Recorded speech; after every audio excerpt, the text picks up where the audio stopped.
y todos están en pugna para ocupar los primeros lugares. Y eso se ve, la única forma de percibirlo es a escala geoestratégica, los movimientos que utilizando a los países, utilizando a los bloques, están llevando a cabo, pero para decir aquí estoy yo, este es mi poderío, esta es mi fuerza y esto es lo que yo tengo en mi mano para ganarme un puesto y para reclamar un puesto de primer nivel en ese nuevo orden mundial.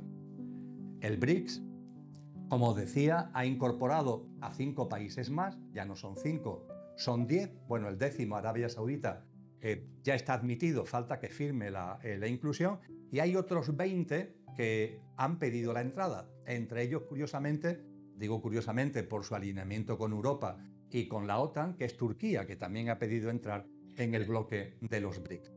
Hay una recomposición que lo que están pidiendo, lo que están buscando es hacerse notar, decir, oye, que yo tengo poderío.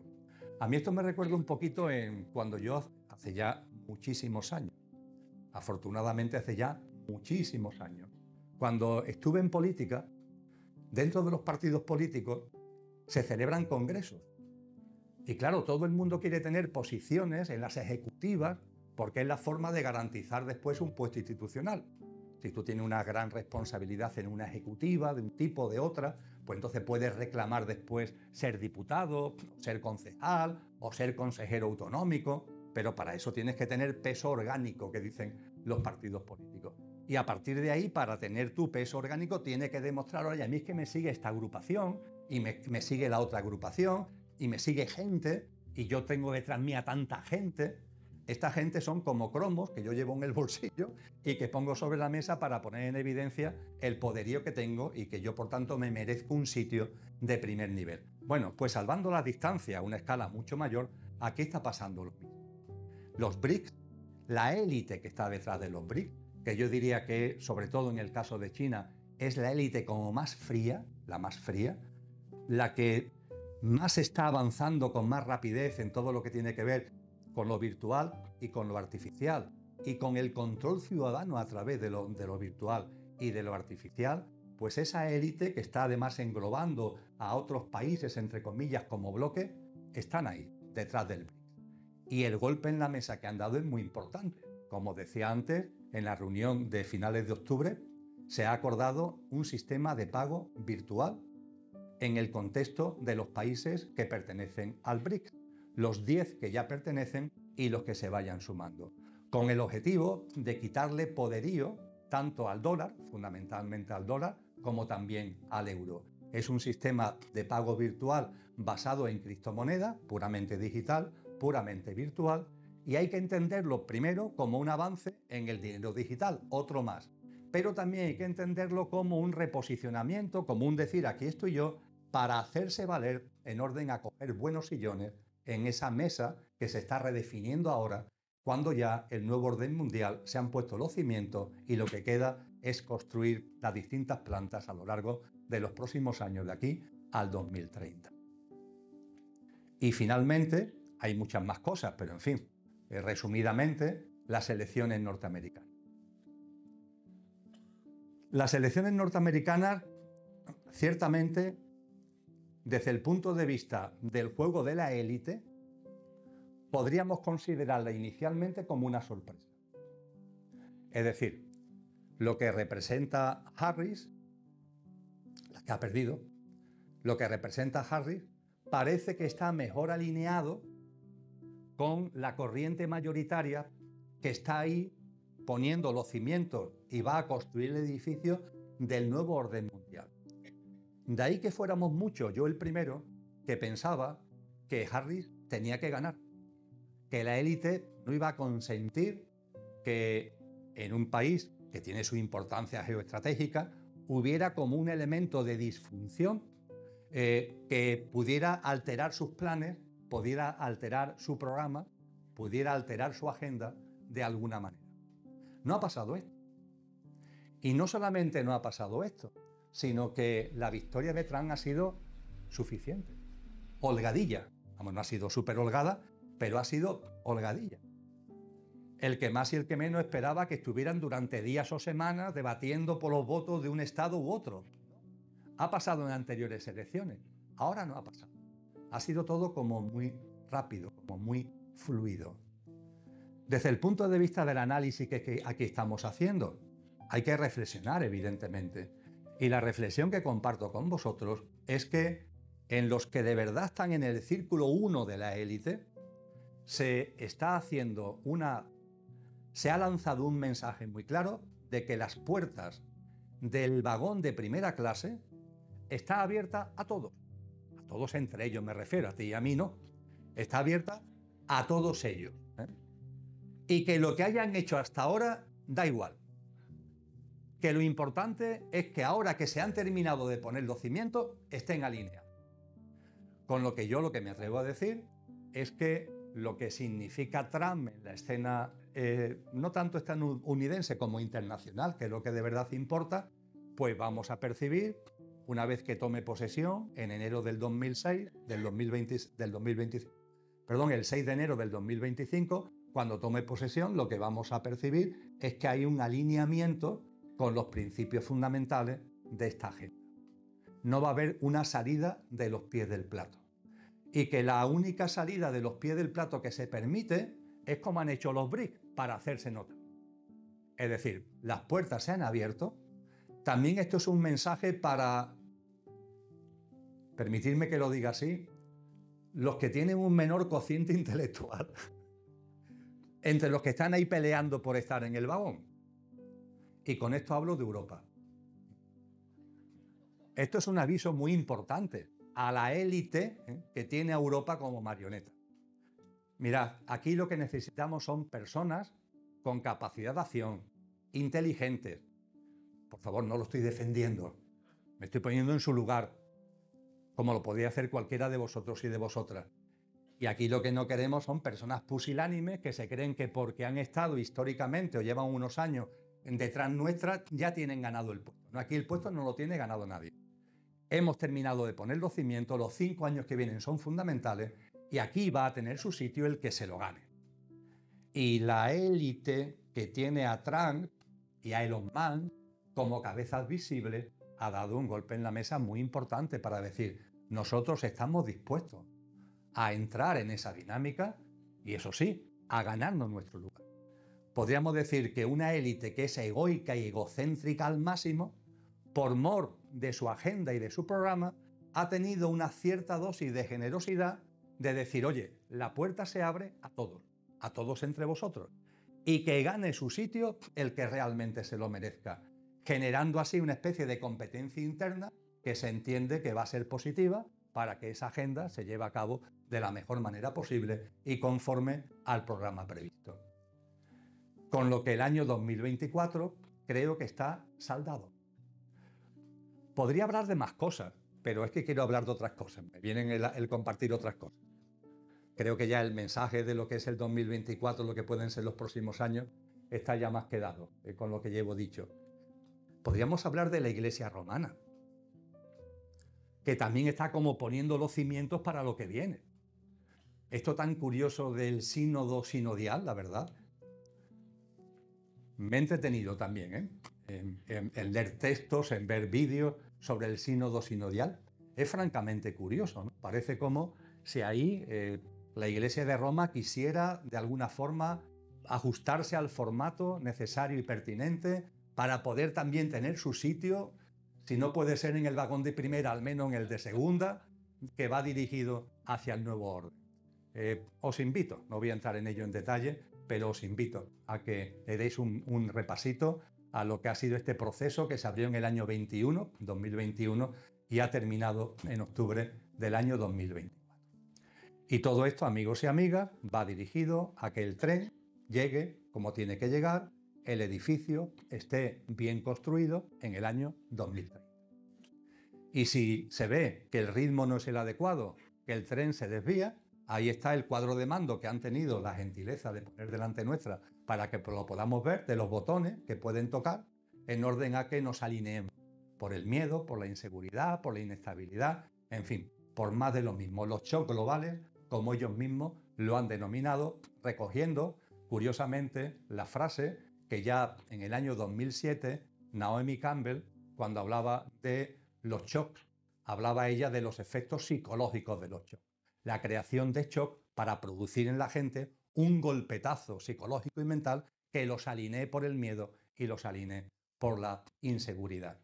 Y atendiendo a lo que se nos enseña desde el cristianismo, ese 2030, ese arranque, esa puesta de bandera, por así decir. Sabemos que los edificios, creo que lo sabéis, si no, yo lo digo, o era así antes, puede ser que ya no sea así, pero en las obras de construcción que yo he conocido, de pisos, cuando se van poniendo los pisos y al final, cuando ya se completa el edificio, arriba se pone la bandera. Una bandera que ya simboliza que la obra, hombre, después queda una serie de ajustes, temas de reforma interna, los azulejos, no sé qué, no sé.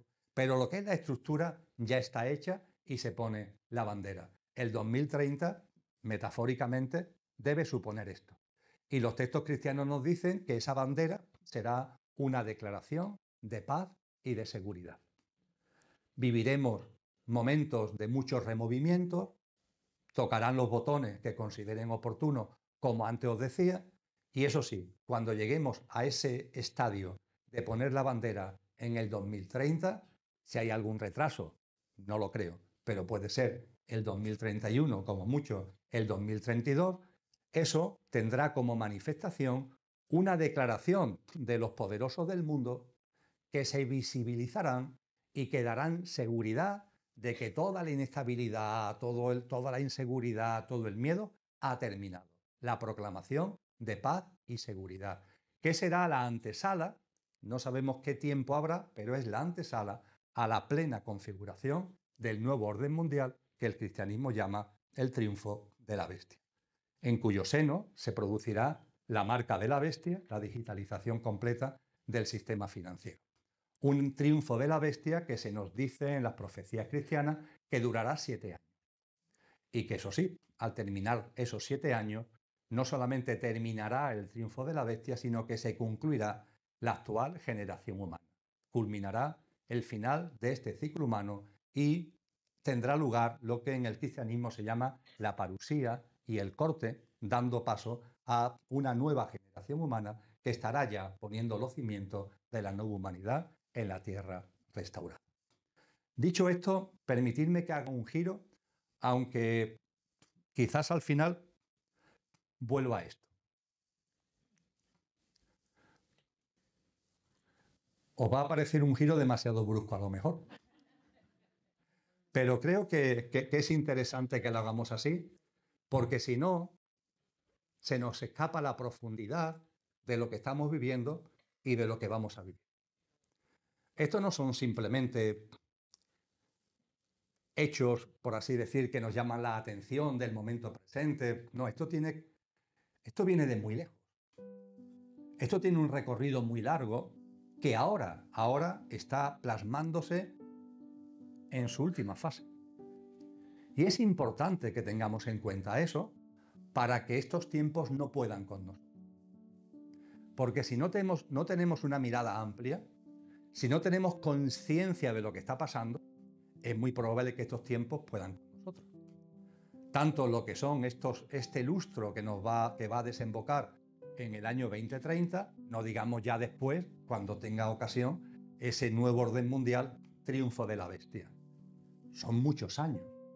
Tener en cuenta que de aquí al 2030 quedan 6 años, el lustro 25-29 más el 2030, que ahí vendrá la proclamación de paz y seguridad, que entre la proclamación de paz y seguridad y el nuevo orden mundial habrá un interregno, no sabemos cuánto durará, pero es de suponer que no serán muchos años, y que después el triunfo de la bestia, nuevo orden mundial, durará 7 años. Claro, si lo sumamos todo, pues estamos hablando de varios lustros que van a ser francamente de mucho removimiento. Y si no tenemos conciencia de lo que tenemos delante, estos hechos nos pueden llevar por delante. Cuando se habla de este tipo de cosas, hay personas que me dicen, Emilio, pero es que hablar de este tipo de cosas mete miedo a la gente. Vamos a ver, lo que mete miedo a la gente son otras cosas. La toma de conciencia no mete miedo. Está precisamente para evitar el miedo. Muchos sabéis que el ejemplo que me gusta poner es la preparación para el parto. ¿Por qué una señora se apunta a un curso, una señora embarazada, se entiende? ¿Por qué una señora embarazada, bueno, también puede ser no embarazada, no lo sé, la verdad? ¿Por qué una señora embarazada se apunta a un curso de preparación para el parto? Ahí le van a decir cosas muy gordas, ¿eh? Le van a decir las contracciones que va a tener, los removimientos que va a tener, los dolores que va a tener.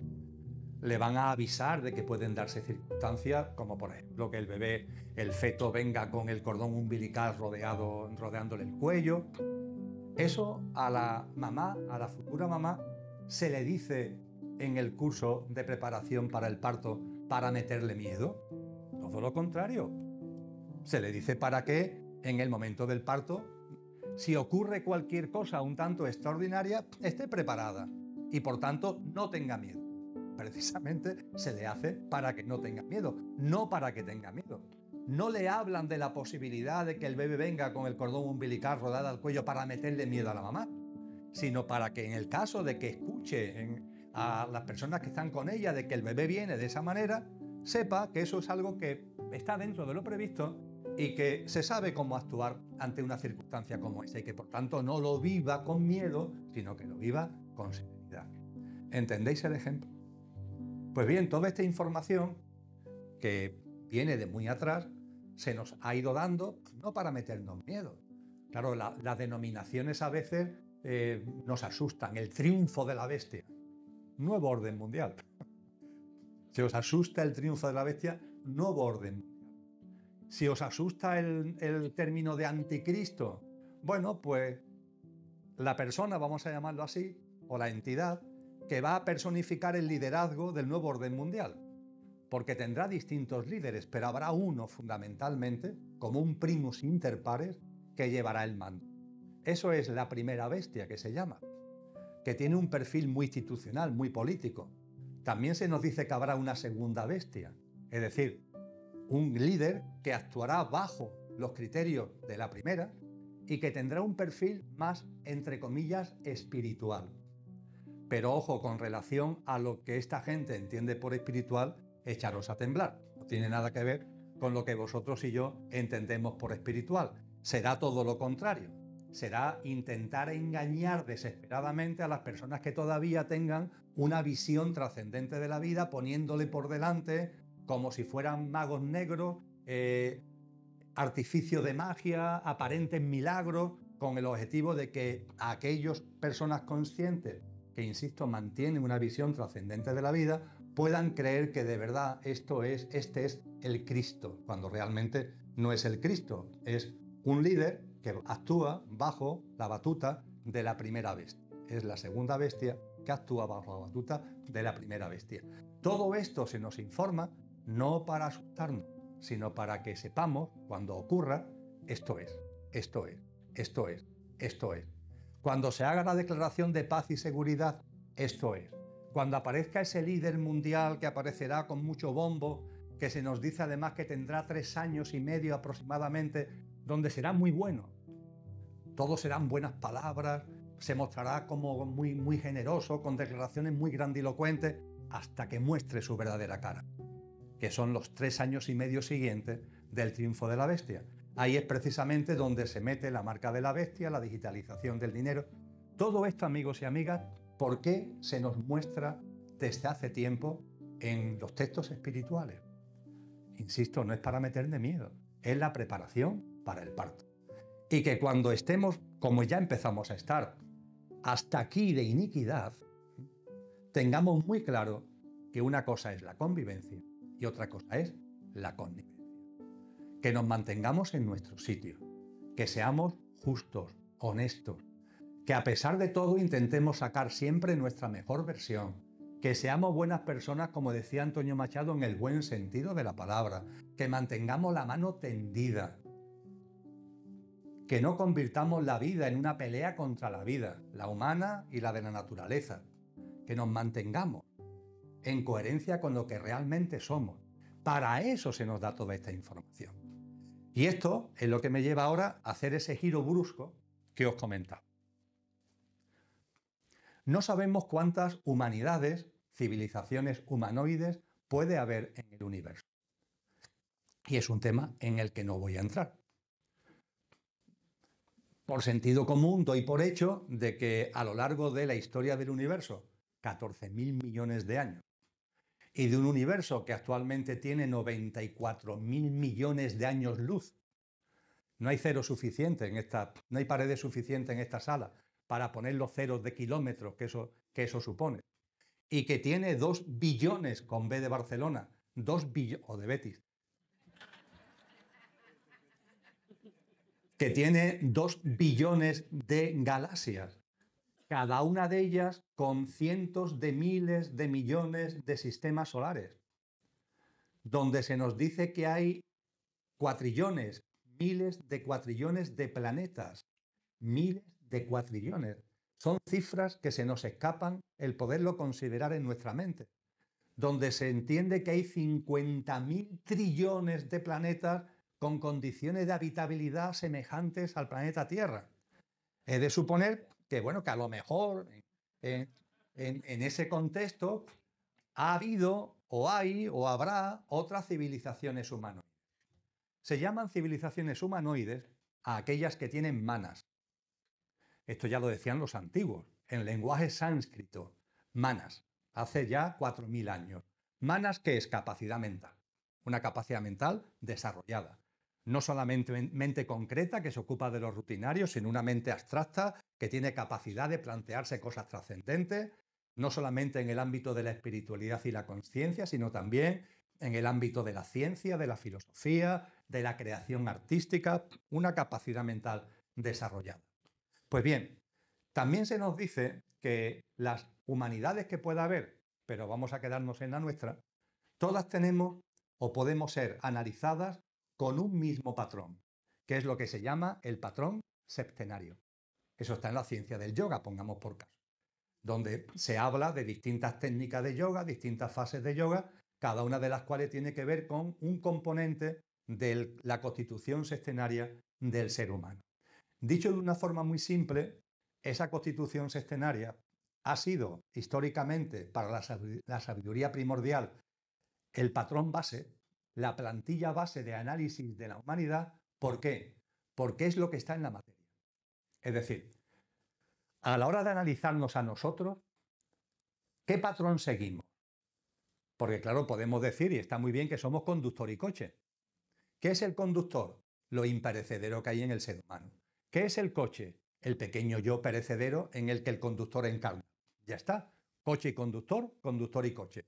2 componentes. Pero no se nos dice o se nos habla de 7.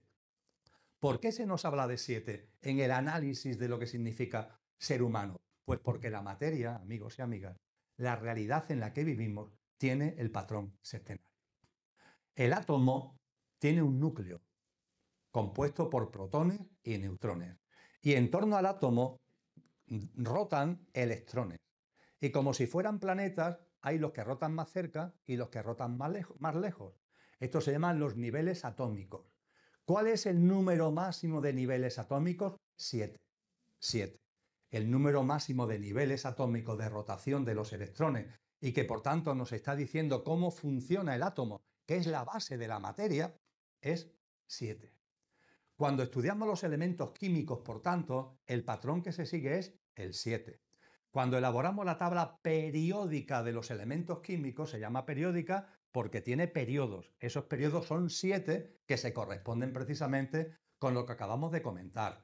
Cuando la ciencia ha sido capaz de descubrir las ondas, por ejemplo, de lo que llamamos el espectro, y vemos el número de ondas que hay, el número de tipos de ondas que hay, vemos que el número de ondas son 7. Es decir, la realidad en la que vivimos nos está hablando en clave de 7.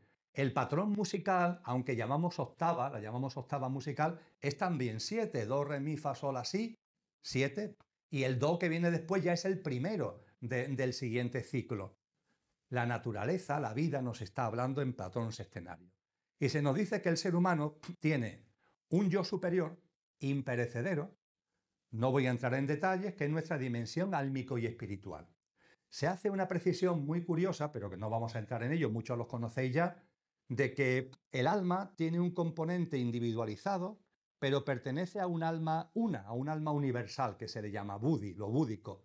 En vosotros y en mí está encarnado un alma, pero ese alma tiene su propio camino, tiene su propia experiencia, tiene su propia evolución, pero es como la hoja de un árbol mucho más grande a la que se le llama el alma universal. Y en cualquier caso, lo más importante, el alma es el instrumento que utiliza el espíritu para poder encarnar en la materia. Es como el alma, es como una especie de batiscafo que utiliza el espíritu para poder llegar a las profundidades marítimas, en este caso no marítimas, sino de la materia. ¿Para qué utiliza el ser humano el batiscafo? Para, poniéndose dentro del batiscafo, llegar a las profundidades marinas, ¿verdad? Experimentar, conocer las profundidades marinas. Pues el alma es como, entre comillas, coloquialmente hablando, un batiscafo donde en el centro, como muy bien dice San Juan de la Cruz en su poema llamado Amor Viva, el alma y en su centro el espíritu. El espíritu, la esencia divinal, la presencia de aquello que no tiene origen en todo lo originado, la presencia de lo divino, de Dios en todos nosotros, el espíritu. Y para que el espíritu pueda llegar a cada uno de nosotros, se necesita un vehículo que es el alma. Y nuestra dimensión álmico y espiritual se le llama trina porque se habla del alma individualizada, la conexión que tiene con un alma universal y el espíritu. Eso da respuesta a nuestro yo superior, que se le llama, por eso, el trinario superior. Ahora bien, junto con el trinario superior está nuestro pequeño yo, nuestra parte perecedera, nuestra parte efímera. Y ahí se nos enseña que hay 4 componentes. Fijaros los 3 que acabo de citar de lo imperecedero y los 4 de los perecederos. Estos componentes son nuestro cuerpo vital o energético, sobre el que actúa la acupuntura, pongamos por caso, el que tiene que ver con los chakras, pongamos por caso, el que sirve cuando se hace Reiki, pongamos por caso, el cuerpo vital o energético, el cuerpo físico, que se nos dice que está como construido sobre lo energético, son como las fichas de un puzzle sobre el tapete de lo etérico o energético, el cuerpo físico, nuestro mundo emocional y nuestro mundo mental.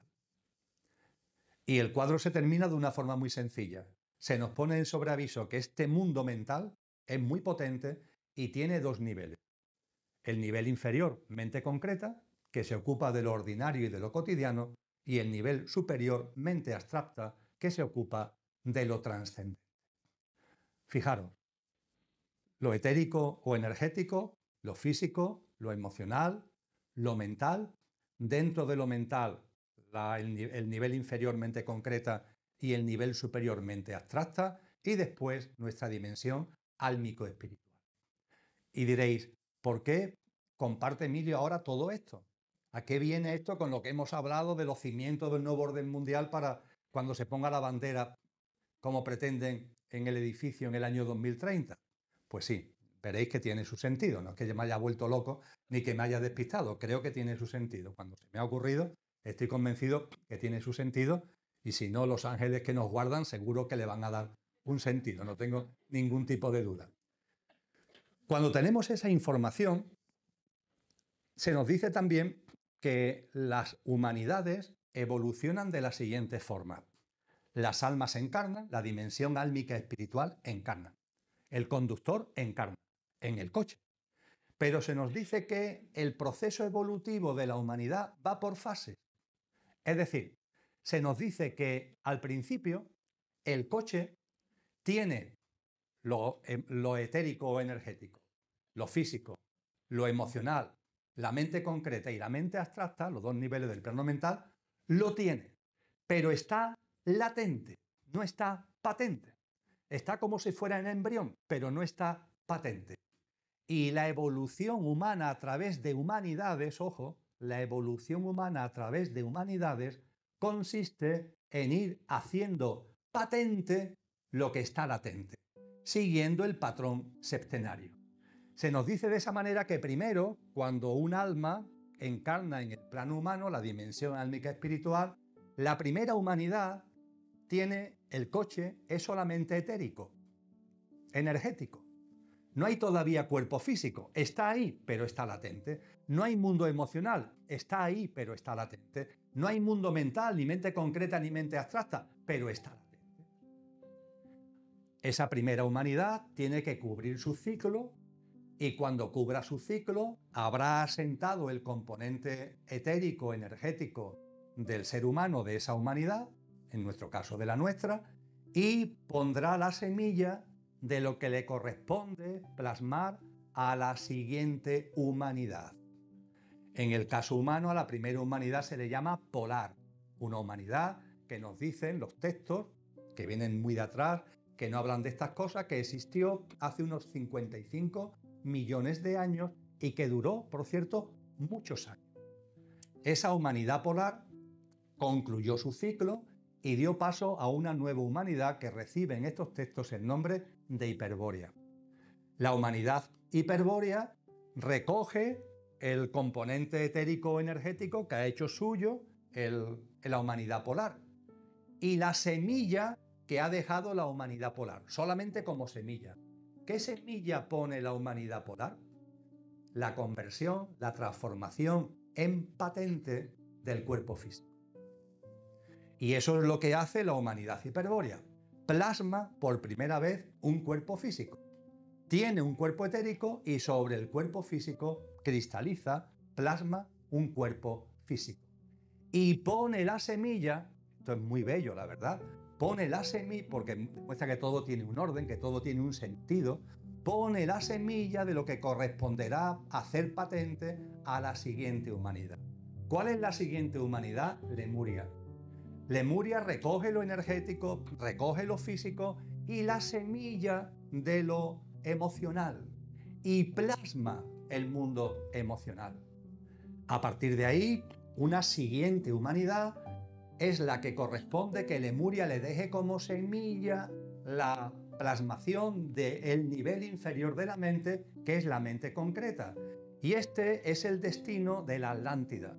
El destino de la Atlántida era recoger lo que ya estaba hecho, que se había hecho patente, lo energético o etérico, lo físico, lo emocional, coger la semilla de la mente concreta y plasmar la mente concreta. Y a partir de ahí poner la semilla para la quinta humanidad de la mente abstracta.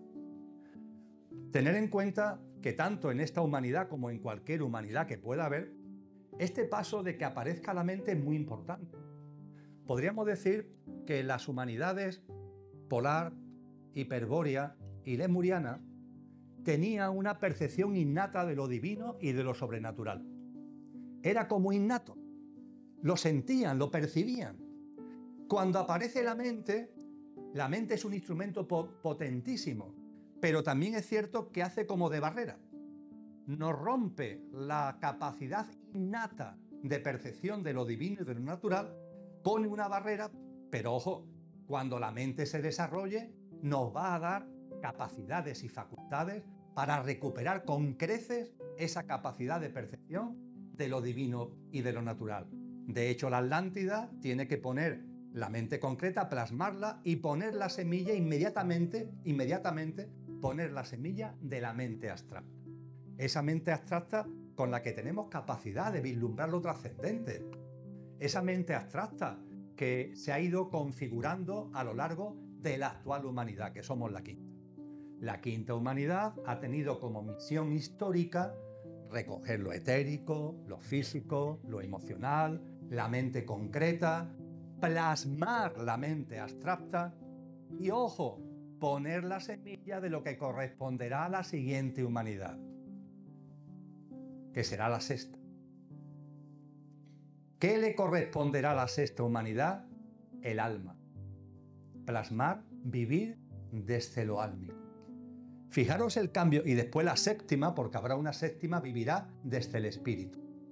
Pero fijaros la importancia. Si antes decía que el hecho de que aparezca la mente tiene una significación, esa significación es muy pequeña en comparación con lo que representa el que vivamos sobre los componentes del coche a que vivamos desde los componentes del conductor. Porque la sexta humanidad, la que viene, la que sigue a esta, se vivirá ya desde el conductor. todavía, por así decir, no desde su parte más pura, que es el espíritu, pero ya se vivirá desde las potencias y los atributos y las cualidades del alma. Ya se vivirá desde el conductor. Fijaros qué cambio tan impresionante. Porque la humanidad polar, la Hiperbórea, la Lemuria, Atlántida, esta misma humanidad, hemos ido haciendo patente lo latente, pero todos son componentes del coche, todos son componentes del pequeño yo, y todo prepara el terreno para un paso más en donde aparece una humanidad que ya no plasma, porque ya está plasmado. Se ha hecho patente todo el coche, sino que ya aparece realmente el mando consciente, un ciclo humano en el que claramente el mando consciente está en el conductor. Es un cambio espectacular. Eso es lo que se nos dice que está llegando, eso es lo que se nos dice que va a venir. A partir de ahí, amigos y amigas, este proceso que acabo de comentar es un proceso limpio. El cosmos tiene un orden. Y ese orden no está llamado a generar dolor ni a generar sufrimiento.